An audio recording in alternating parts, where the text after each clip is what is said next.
እሺ ክቡራንና ክቡራት ተመልካቾቻችን እንደምን አላችሁ? እንግዲህ ይሄ ገናን አስመልክቶ የጌታችን የመድኃኒታችን የኢየሱስ ክርስቶስን የልደት በዓል አስመልክቶ አቅመ ደካማ እናቶችን እንደማገድፍ በማስረጃ ነው የምታውቁት። ዝም ብሎ ነገር አይደለም። ይሄ ዓመታትን ያስቆጠረ ነው እንጂ ዛሬ የጀመርኩት ነገር አይደለም። በየአራት ወሩ የትንሣኤ በዓልም ማሰራጭቻለሁ፣ የአዲስ ዓመትም ማሰራጭቻለሁ፣ አምናም ዘንድሮም ማሰራጭቻለሁ። አሁን ደግሞ የገና በዓልን ለመርዳት የእናንተን ጠጠር የእናንተን የበኩላችሁን የሰጭ ሰዎችን የደጋግ ሰዎችን የመልካም ሰዎችን እጅ ዝርጋታ እየጠየቅኩ ነው። ረሃብ በጣም ከባድ ነው እና ስለ ረሃብ ትንሽ ልበላችሁ። ረሃብ ማለት መርገም ማለት ነው። ጌታችን መድኃኒታችን ኢየሱስ ክርስቶስ እኛን ሲፈጥረን በረሃብ እንድንቀጣ አድርጎ አልነበረም፣ እንድንጸማም አድርጎ አልነበረም።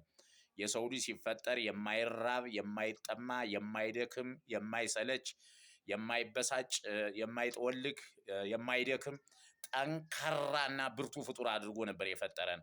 ነገር ግን አትብሉ የተባልነውን ዕፀ በለስ በመብላታችን መርገም ወርዶብናል።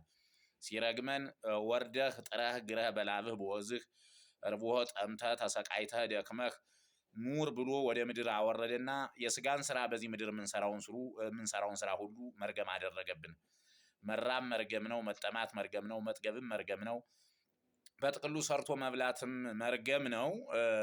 እኛ የተፈጠርነው እንደ መላእክት ለምስጋና ነው እንጂ እየሰራን ሆዳችንን እየሞላን ዝም ብለን ጠባ መሸ መስራት ይሄ አይደለም የተፈጠርንበት ዓላማ።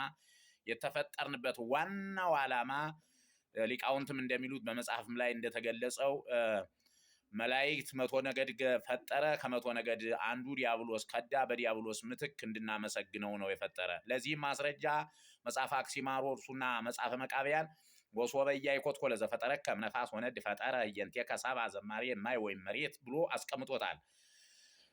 የሰው ልጅ ነው አንተ እንድታመሰግነው ቢፈጥርህ ስላላመሰገንከው በአንተ ፈንታ የሰው ልጅ እንዲያመሰግነው ፈጠረ የሚል ትርጓሜ ያለው ነው። ስለዚህ በዚህ ምክንያት እንደ መላእክት ቅዱስ ቅዱስ ቅዱስ የሰራዊት ጌታ ብለን እንድናመሰግነው ቢፈጥረን አምላክነት ሽተን በመሰታታችን የመጣብን መርገም ነው ረሃብ። እና ረሃብ እንደዚህ ጊዜ የሚሰጥ ነገር አይደለም። በጣም መከራ ነው፣ ከባድ ነውና ይህን ደግሞ ያሳደጉን በባዶ እግራቸው ሄደው ያስተማሩን መከራ ፍዳ የከፈሉልን ሀገር ያስረከቡንን እናቶች ነው የምናግዝና የበኩላችሁን ጠጠር እንድታደርጉ እንድታግዙኝ በእግዚአብሔር ስም እጠይቃለሁ። እንግዲህ